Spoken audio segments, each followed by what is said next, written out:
இப்போ நேற்று அம்மா வந்து போய் கல்யாணம் பண்ணி முடிஞ்சு தாலி பெருக்கி போட்டு நேற்று 2 பேரையும் அம்மா அப்பாவையும் அழைச்சிட்டு வந்தோம். அழைச்சிட்டு வந்துட்டு அப்பா ஒரு இடத்துலையும் தங்க மாட்டாங்க. அப்பா நைட்டே போயிட்டாங்க. அம்மா வண்டியும் 2 நாளைக்கு வச்சுருந்து போக சொல்லுவோன்னு மல்லு கட்டி அம்மா வச்சுருக்கேன்.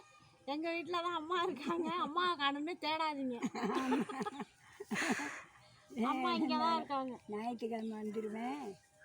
எல்லா பேர பிள்ளையும் அமோகமாக இருக்கணும். எல்லா பேர பிள்ளையும் அம்மா அப்பா சொன்னதை கேட்டு நல்லா முறையாக நடந்துக்கிட்டு அழகாக இருக்கணும். நல்லபடியாக இருக்கணும். சகல செல்வம் பெற்று 100 ஆண்டு பிள்ளையெல்லாம் வாழ்ந்துக்கிட்டு நீங்கள் நினைச்சதெல்லாம் நடக்கணும். நல்லபடியாக இருக்கணும்னு இந்த பாட்டி மனமாற வாழ்த்துக்கணும். கத்திரிக்காய் பறிக்கிறோம். அது ஒரு காய் இருக்கு பாருங்க. அது பெருசாக போகுமா? சரி வெள்ளையாக இருக்குது. பிஞ்சாக இருக்குமா? கீரையெல்லாம் நல்லா தான் வரும். பில்லு அடிக்கணும். நீங்கள் பில்லு அடிக்கணும். அதே மூலியமாக சூடு சாணியை கொட்டக்கூடாது. சாணியெல்லாம் கொட்டுறதுமா, வெறும் அடியில் உள்ளதான் கொட்டுவாங்க. அது மண், களிமண். அடியில் உள்ளது அந்த இதாக இருக்கும்ல தூளை, அதை தான் கொட்டுவாங்க. அந்த இருக்கு பாரு, அந்த காயபடி படிங்க.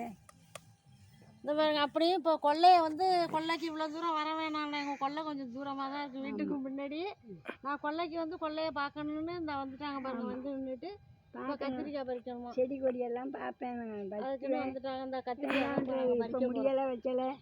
அதெல்லாம் கொள்ளையெல்லாம் நல்லா பார்க்கணும். எல்லாத்தையும் பறிச்சிடுவோம். அதை பாருங்க, பார்த்து பாருங்க. களை இருக்குது, களையை பறிக்கணும். இதை படி இந்த காயெல்லாம் பார்த்து பறிச்சா என்ன பூச்சி விழுந்துட்டு நல்ல காய். இவ்வளோ பில்லு இருக்குதுல.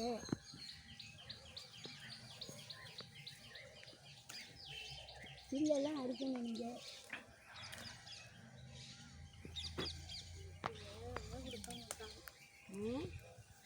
நேரமே கொடுக்க மாட்டாங்க. அந்தோலாம் அங்கே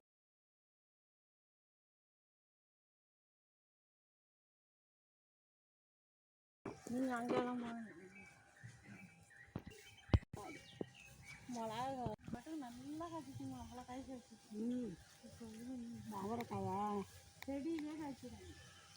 அவ்வளவு காய்ச்சிச்சுமா. குத்து செடி இது கொத்து கொத்தா காய்க்கும் தரையோட.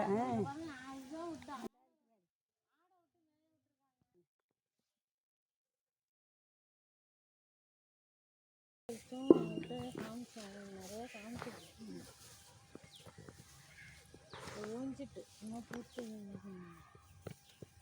அவரைக்காய் பாருங்க இப்படி இருக்கும். அவரைக்காய் காய்ச்சிருக்கு பாருங்க. எல்லாம் குத்தி செடி நல்லா காய்ச்சிருக்கு.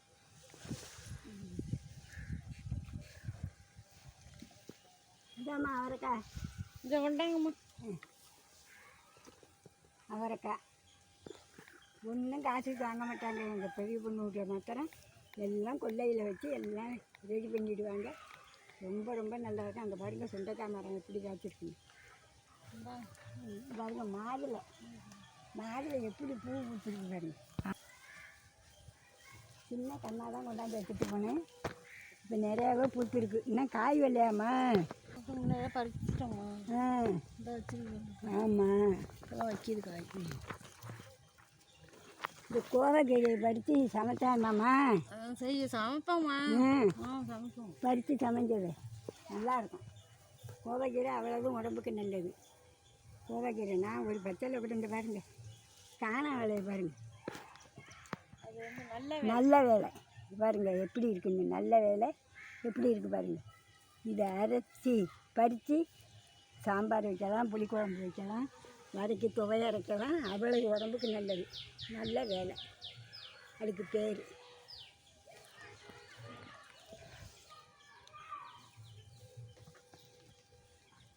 எப்படி இருக்குன்னு பாருங்கள். பசுமையாக இருக்குங்க. எங்கள் பொண்ணுக்கு கொள்ள சூப்பராக இருக்கும். இந்த வீடியோ பிடிச்சா லைக் பண்ணுங்கள், ஒரு சப்ஸ்கிரைப் பண்ணுங்கள். பாய். அடுத்த வீடியோவில் பார்ப்போம்.